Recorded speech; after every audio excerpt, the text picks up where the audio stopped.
आज की क्लास में आप सभी का नमस्कार। कल हमने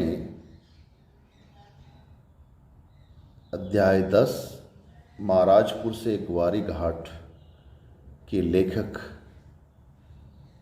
अमृतलाल वेगड़ का परिचय पढ़ा था और पाठ का परिचय भी पढ़ा था। आज हम इस पाठ को शुरू कर रहे हैं और जितना अंश आज हो जाएगा वो आज करेंगे, उसके अलावा बाकी शेष कल के वीडियो में करेंगे।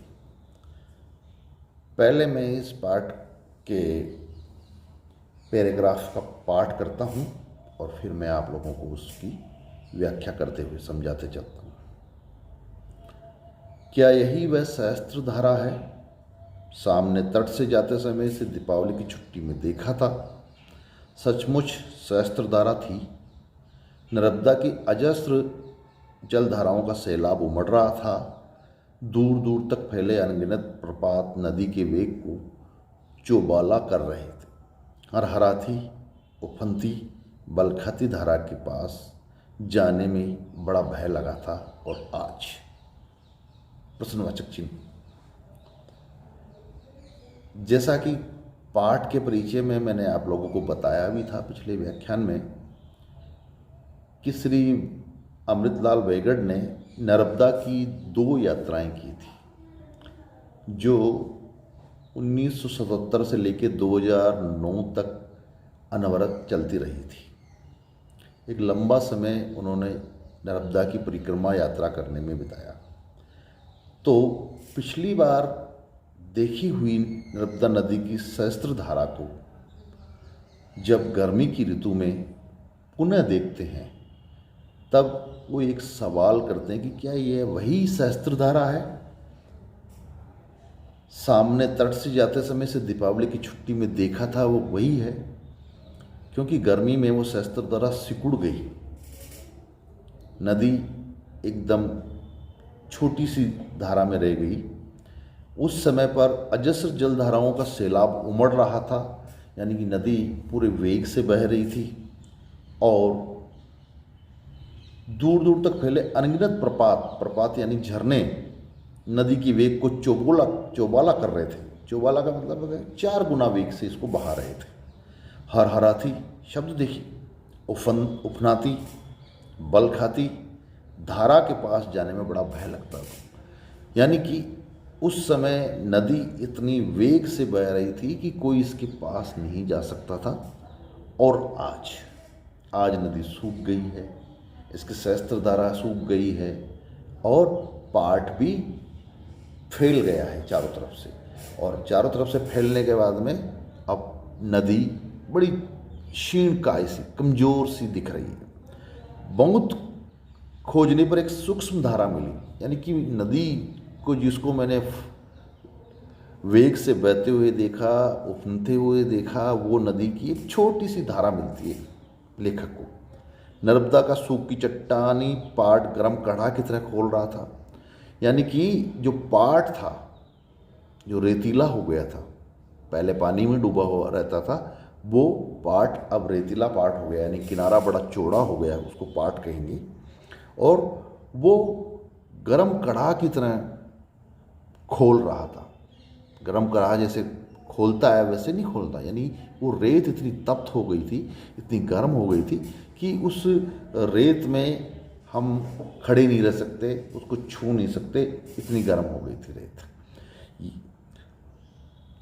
जब हमने भरी पूरी नर्मदा को देखा था, वहाँ इस गर्मी में उसकी सांस भर चल रही थी। जब हम किसी एक ही व्यक्ति को, एक ही स्थान को एक से ज़्यादा बार देखते हैं तो हमारा मन उन दोनों बारों का या 2 से अधिक बार जब भी हमने देखा तो उनकी तुलना करने लग जाता है। हमारे लेखक भी यही कर रहे हैं कि जहाँ हमने भरी पूरी नर्मदा को देखा था, कि जहाँ मैंने भरी पूरी नर्मदा, वेगवान नर्मदा को देखा था, वहाँ पर आज इस गर्मी में केवल जैसे ऐसा लग रहा है कि जैसे सांस चल रही हो बस नर्मदा की। नर्मदा के नाम पर थोड़ी सी एक छोटी सी धारा निकल रही हो, यानी सांस भर चल रही हो, कहने को जिंदा हो। सभी कुछ निर्जीव, सुनसान, नेत्रहीन और मूक, सब जैसे निर्जीव से हो गए हैं, सुनसान हो गया, क्योंकि गर्मी की ऋतु है।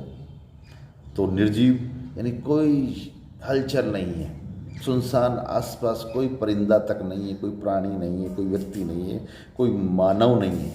नेत्रहीन और मूर्ख। नेत्रहीन, सोचिए, नेत्रहीन यानी अब नदी का भी मानव की तरह यहाँ पर चित्रण है कि नेत्रहीन और मूक यानी देखने लायक कुछ भी नहीं है, और मूक कहने लायक भी कुछ भी नहीं है। और हो भी क्या सकता था, शताब्दी का भयंकर सूखा पड़ा था। ये इसलिए हो सकता था कि इस शताब्दी का सबसे भयंकर सूखा पड़ा था, यानी पानी नहीं बरसा, बरसात नहीं हुई, तो नदी में पानी भी नहीं आएगा, और जब पानी नहीं आएगा तो नदी भी थोड़ी सी सूख के काटा हो जाएगी। तो ये जब अकाल पड़ता है और जब बरसात नहीं होती है तो उसका असर तो जनजीवन पर पड़ना स्वाभाविक है, प्रकृति पर भी पड़ना स्वाभाविक है, तो नदी पर भी पड़ेगा। और नदी जो वेगवान तरीके से जो बह रही थी, वो नदी कमज़ोर सी एक पतली सी धारा के रूप में हमारे लेखक को मिलती।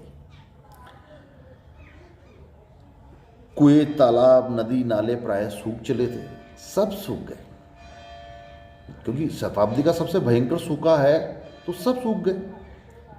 कुएं भी सूख गए, तालाब भी सूख गए, नदी नाले भी सूख गए, सब सूख गए। गांव खाली हो रहे थे, गांव में पलायन हो रहा। पलायन इसलिए पलायन होता है कि भाई यहाँ पानी नहीं है, रोजगार नहीं है, खाने के साधन नहीं है, तो किसी नज़दीक की जगह में जहाँ सब ये सुविधाएं उपलब्ध हो जाए, वहाँ जाके रोजगार किया जाए, खाना खाने के लिए कुछ तो मिले, पीने के लिए कुछ तो मिले, रोजगार के कुछ संसाधन मिले। तो लोग बाग गाँवों को खाली करें पूरा करके जहाँ जहाँ भी रोजगार की संभावनाएं थी वहाँ के लिए चले गए। पूरा उत्तर भारत अभूतपूर्व जल संकट का सामना कर रहा था। यानी उस वर्ष, जिस वर्ष का विवरण अपने इस यात्रा वृत्तांत में अमृतलाल वेगड़ कर रहे हैं, वो उस वर्ष पूरे उत्तर भारत में ही बारिश नहीं हुई। जब बारिश नहीं हुई तो सब कुछ जल स्रोत सूख गए, लोगों के पास जीवन यापन के साधन भी नहीं है। ऐसे नर्मदा भी सूख कर काटा रह जाए तो क्या आश्चर्य। तो कह रहे हैं कि जब पूरे उत्तर भारत की स्थिति है, जहाँ पर पूरे उत्तर भारत के जल स्रोत, नदी, कुएं, तालाब सब सूख रहे हैं, तो फिर नर्मदा की क्या मिसाल। नर्मदा भी सूखेगी, यहाँ भी पानी नहीं है। जब पानी नहीं गिरेगा तो ये भी सूखेगी, सूख कर कांटा रह जाए। कम से कम ये एक प्रसन्नता की बात है कि एक पतली सी धारा अभी भी नर्मदा में बह रही है, जो भले ही मृत प्राय जैसी लगती हो, लेकिन बह रही है, पूर्ण रूप से सूखी नहीं है। तो ये कह रहे कि इसमें कोई आश्चर्य की बात नहीं है। 27 मई 1980 को महाराजपुर, ये महाराजपुर स्थान मध्य प्रदेश के मंडला जिले में है। तो लिखते हैं लेखक हमारे कि 27 मई 1980 को महाराजपुर मंडला से चले। पहला दिन था और सुबह से ही धूप चटक हो चली थी। अपनी इस यात्रा की शुरुआत महाराजपुर से शुरू की उन्होंने। जो वृत्तांत हमारे पाठ्यक्रम में है वो वृत्तांत भी महाराजपुर से ग्वारी घाट तक का ही शामिल है। तो ये यात्रा हमारे लेखक शुरू करते हैं 27 मई, मई का महीना है, मई का भी अंतिम सप्ताह। हमारी लोक संस्कृति में इन दिनों में मई के अंतिम सप्ताह में नव तपे आते हैं। यानी कि इन नव तपों में भयंकर गर्मी पड़ती है, और इतनी तेज गर्मी पड़ती है, लू चलती है कि जनजीवन अस्त व्यस्त हो जाता है। और सोचो, जिस समय ये गर्मी पड़ रही हो उस समय पर अकाल भी है, पानी भी की भी सुविधाएं नहीं है, बारिश भी नहीं हुई, नदी नाले तालाब सब सूख गए हैं। तब सोचो जनजीवन पे क्या असर पड़ेगा। ऐसा का ऐसा ही असर उस समय पड़ा, और उस समय पर हमारे लेखक ने ये यात्रा शुरू की। पहला दिन था और सुबह से ही धूप चटक हो चली थी, इसलिए अधिक नहीं चले। पहले दिन होने की वजह से थोड़ी दूर चले और कहीं ना कहीं छाया में आसरा लिया। माना देही में ही रुक गए, ऐसे लगा कि हम अपनी देह में ही रुक गए कि चलने की स्थिति में नहीं है। वहाँ से सहस्त्रधारा देखने गए। सहस्त्रधारा जिसका जिक्र पहले ही पैराग्राफ में आया कि ये सहस्त्रधारा है। एक सहस्त्रधारा देखने गए, ये अंदाज तो था कि धारा सिमट कर रह गई है, लेकिन इस तरह उजड़ गई होगी कल्पना नहीं की थी। ये तो सोचा था कि हाँ सहस्त्रधारा वो सहस्त्रधारा नहीं है जिसको मैंने पहले देखा है, क्योंकि अकाल का समय है तो ये सहस्त्रधारा थोड़ी कमज़ोर हो गई हो, लेकिन इतनी कमज़ोर हो गई हो ये लेखक ने नहीं सोचा था। सहस्त्रधारा का वह राजराजेश्वर रूप देखा था, पानी से छलकता, चौकड़ी भरता, घन घमंड घोषणा करता, और आज ये दलित द्राक्षासा रूप देखा। लेखक यहाँ कविता की भाषा में बात कर रहे हैं कि पहले जो मैंने देखा पानी से छलकता, चौकड़ी भरता, घन घमंड करता, जैसे घन घमंड से गड़गड़ाहट करते हैं बादल, वहाँ घन का घमंड कहलाता है, वो गरज रहे हैं, शोर कर रहे हैं।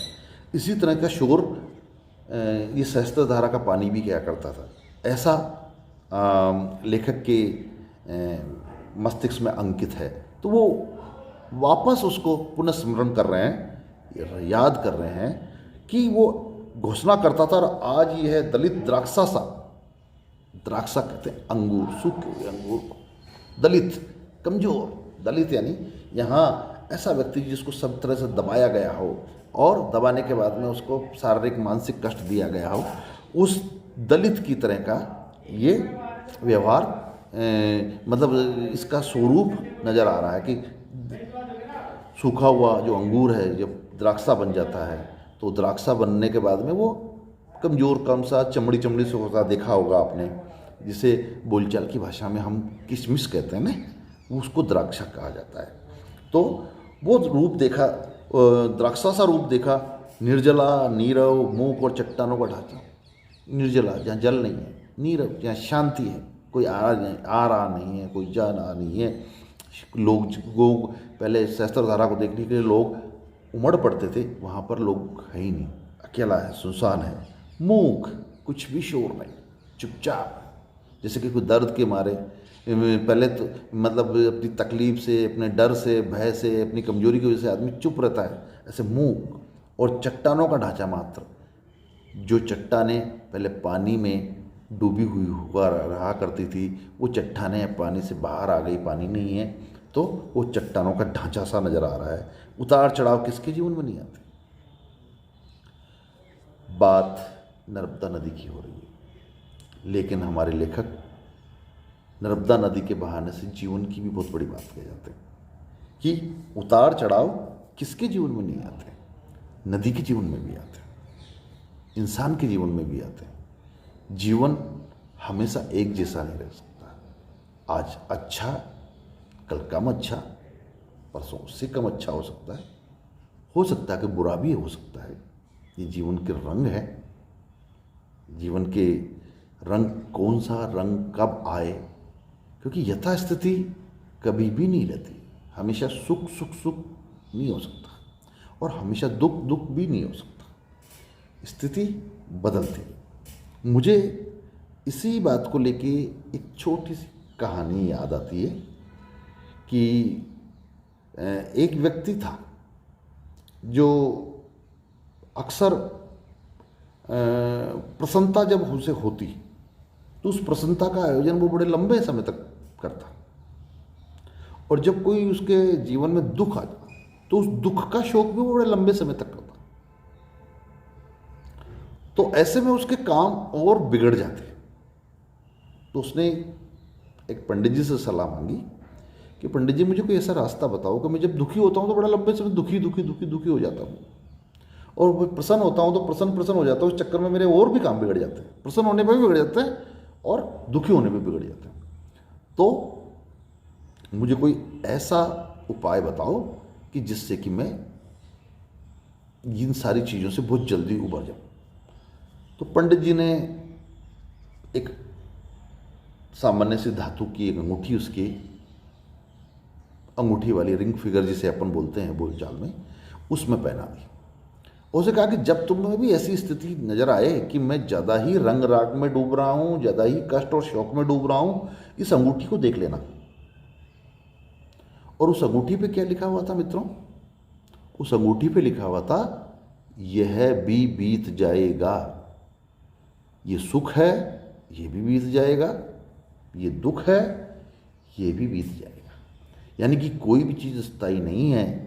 तो नदी की, नर्मदा नदी के सहस्त्र धारा का जो दृश्य हमारे लेखक ने पूर्व में देखा था, वो दृश्य भी बदल गया, वैसा नहीं रहा। और आज जैसी स्थिति है नदी की, वो वैसी स्थिति आने वाले समय में भी नहीं रहेगी, ये भी बदल जाएगी। जब सुकाल आएगा, बरसात आएगी, पानी आएगा, तो नदी वापस वेगवान हो जाएगी और वापस सौंदर्य की नदी हो जाएगी। ये क्योंकि ये जो एक पंक्ति है कि उतार चढ़ाव किसके जीवन में नहीं आते, सबके जीवन में आते हैं। राजा हो या रंक, नदी, तालाब, प्रकृति सब में आते हैं। कहीं भूकंप आता है, कहीं सूखा पड़ता है, कभी बाढ़ आती है, लेकिन हमेशा बाढ़ नहीं रह सकती, हमेशा सूखा नहीं रहता, हमेशा भूकंप नहीं आता। उतार चढ़ाव आना ये जीवन का स्वाभाविक अंग है।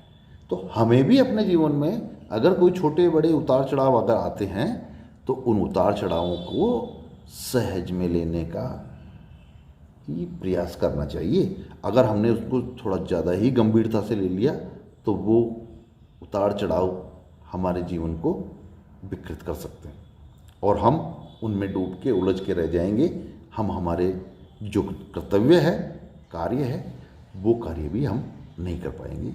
इसलिए इस पंक्ति को भी हमें एक सूक्ति की तरह याद रखना है कि उतार चढ़ाव किसके जीवन में नहीं आते, सबके जीवन में आते। हमारे पौराणिक पुरुष राम को देखिए, हमारे पौराणिक पुरुष कृष्ण को देखिए, क्या वो हमेशा सुख में रहे, क्या वो हमेशा दुख में रहे? सुख भी आए, दुख भी आए, अच्छे दिन भी आए, बुरे दिन भी आए, रोए भी, हंसे भी, प्रसन्न भी हुए। तो इसी तरह नदी के बहाने से लेखक हमें जिंदगी का पाठ भी पढ़ा रहा है, क्योंकि केवल नदी तो बहाना है, सब कुछ तो जीवन के ही गीत गाना है। क्योंकि नदी के बहाने से लेखक बात तो जीवन की करेगा आगे, क्योंकि नदी केवल नदी होने से नदी नहीं होती है। नदी के आसपास जब जीवन फलता फूलता है, महकता है, लोग रहते हैं, तो नदी सार्थक होती है। और नदी सार्थक जब होती है तो जीवन के रंग रूप उल्लास के साथ बिखरते हैं। हमारी सारी की सारी सभ्यताएं देखिए, नदियों के किनारे फली फूली, नदियां हमें जीवन देती है। हमारे सब विकास की सारी जो जो जो चरण हैं, वो सारे के सारे विकास के चरण हमने नदियों के किनारों से शुरू किए हैं। चाहे आप सिंधु घाटी सभ्यता से ले लीजिए और अभी भी ले लीजिए, नर्मदा, गंगा, यमुना, ये जितनी बड़ी नदियां ले, इनके जल के ऊपर हम कितने लोग पलते हैं। और जहां आज हम जिस शहर में बैठकर मैं आप लोगों को ये व्याख्यान दे रहा हूँ, कोटा की जीवनदायिनी नदी चंबल के किनारे ये शहर बसा हुआ है, ये कितने लोगों का जीवन दे रही है। और जब बारिश नहीं आती तो हम हमारे शहर की नदी को भी देखते हैं ना, ये भी कहीं ना कहीं कमज़ोर होती है।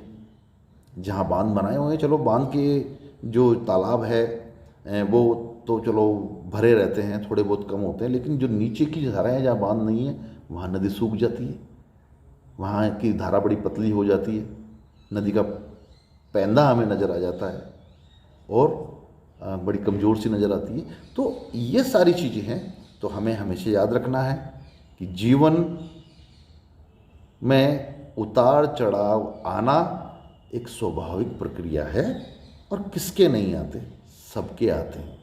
आपके आते हैं, मेरे आते हैं, नदी के भी आते हैं, अमृतलाल वेगड़ के भी आए होंगे, तभी तो ये गहरी बात वो कह गए। तो साथियों, आज इस पाठ का पहला अंश मैं यहीं समाप्त करता हूँ। इस पाठ का दूसरा भाग मैं अगले व्याख्यान में आप लोगों के सामने पेश करूँगा। तब तक के लिए इजाज़त चाहूँगा मैं, और अपन मिलते हैं अगले वीडियो में। नमस्कार।